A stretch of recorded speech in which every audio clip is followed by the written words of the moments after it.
My next patron question is from Andrew, who wanted to know which action franchise is overall better, the John Wick films or the Raid films. Surprisingly, I've not seen either of these yet, despite their critical acclaim. Watching them for the first time, I admit that one of these worked for me a lot better than the other. Which franchise did I prefer? I have to say, John Wick wins for me. I think what the first film in particular does well is establish who John Wick is. The beginning, where we meet him, see him grieving his wife's death, and then connecting with a dog she left behind for him, already creates an interest in his story and hoping things work out for him. The best action films are those which successfully set up lead characters well enough to make us invested in later gunplay and fight scenes that occur. When his dog is killed by gangsters, we completely understand John's rage and what sets him off to take revenge.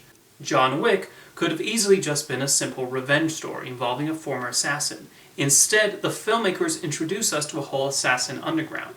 It's a fascinating concept that the film explores, both seriously and with a certain tongue-in-cheek. Keanu Reeves' stoic style of acting is a perfect fit for this character, and he finds the right line delivery for his dialogue. The action is also quite impressive. When it comes to gunfights in action movies, I tend to tire of those quickly, as there are only so many ways you can show someone shooting a gun. At a certain point, it's not interesting seeing guns blasting away in some hallway again and again, which is what a lot of gun-heavy action films usually wind up doing.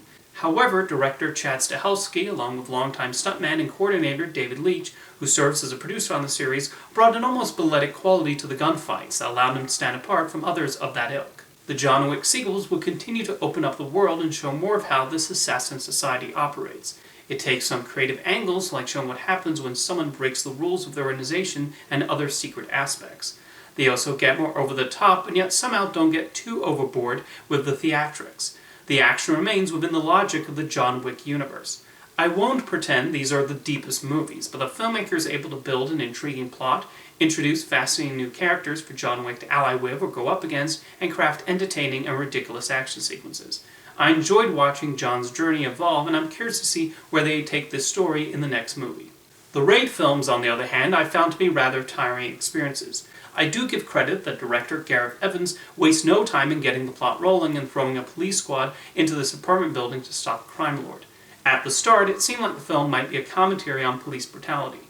However, that eventually went out the window after a while, as the majority of the film is focused on delivering action sequences. When it came to finding interesting characters, I was left cold.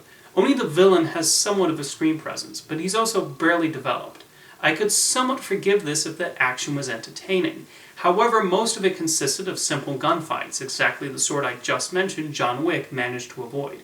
When the action utilizes more martial arts, I did think the choreography was well done, and that was when things picked up a bit for me. I was left bored through most of the Raid though, as I found it difficult to care about what happened to the characters. Since that's how I felt about the Raid, then logically I should prefer the sequel.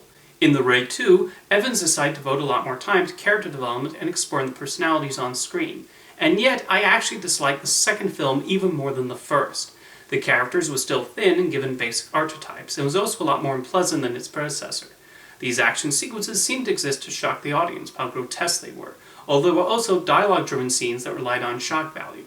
While the John Wick movies successfully walk that fine line in portraying how ruthless its assassins are, The Raid 2 was mostly focused on blood, guts, and being as sick as possible. It did not help that I hated the way the camera moved. At a certain point, I was numb to it all, and could not wait for those 2.5 hours to end. There are others who have called this one of the greatest action movies ever made, so there's a good chance you might disagree with me. Do you prefer the John Wick or the Raid movies? Let me know in the comments, and thank you for your question, Andrew.